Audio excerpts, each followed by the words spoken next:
में हमें एक फंक्शन दे रखा है एफ एक्स जो है वो दे रखा है एक्स स्क्वायर माइनस का एक्स प्लस 1 और बोला प्रूव करो कि ये फंक्शन ना तो इंक्रीज कर रहा है ना डिक्रीजिंग है, ना स्ट्रिक्टली इंक्रीजिंग है ना स्ट्रिक्टली डिक्रीजिंग है।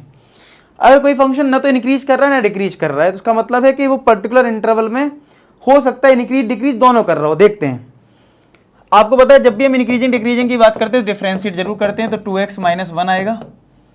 ठीक है, तो अगर मुझसे कोई बोले ये फंक्शन कहाँ इंक्रीज कर रहा है तो मैं क्या करूंगा, एफ डैश एक्स को ग्रेटर देन 0 कर दूंगा, यानी कि 2x माइनस 1 को ग्रेटर देन 0 कर दूंगा, यानी x की वैल्यू ग्रेटर देन 1/2 आएगी।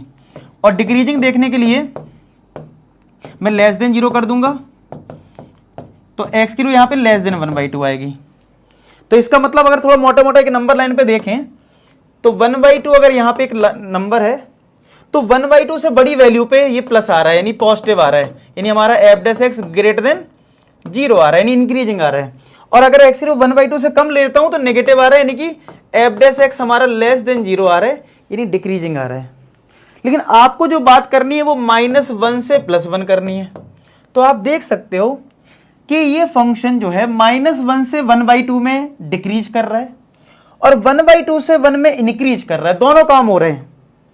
Since function is increasing and decreasing both in this interval, तो इस फंक्शन को फाइनली हम क्या बोल देंगे, function is neither strictly increasing nor decreasing. मतलब क्या, किसी पर्टिकुलर इंटरवल में दोनों काम हो रहे हैं। देखो आप देखो, अगर -1 से 1/2 अगर आपने इंटरवल लिया तो आपका जो एफ डैश एक्स है वो लेस देन 0 आ रहा है, नहीं डिक्रीजिंग भी आ गया। और 1/2 से 1 में एफ डैश एक्स हमारा ग्रेटर देन 0 आ रहा है, यानी इंक्रीजिंग आ रहा है। तो आप देख पा रहे हो -1 से +1 में ये इंक्रीज भी कर रहा है डिक्रीज भी कर रहा है। ठीक है, since if x belongs to -1 से 1 function is increasing and decreasing both, so this function is neither strictly increasing और नॉट डिक्रीजिंग। ठीक है, नॉट डिक्रीजिंग, तो ना तो इंक्रीज करेगा फिर ना डिक्रीज करेगा, फिर दोनों चीज एक साथ नहीं हो सकती हैं।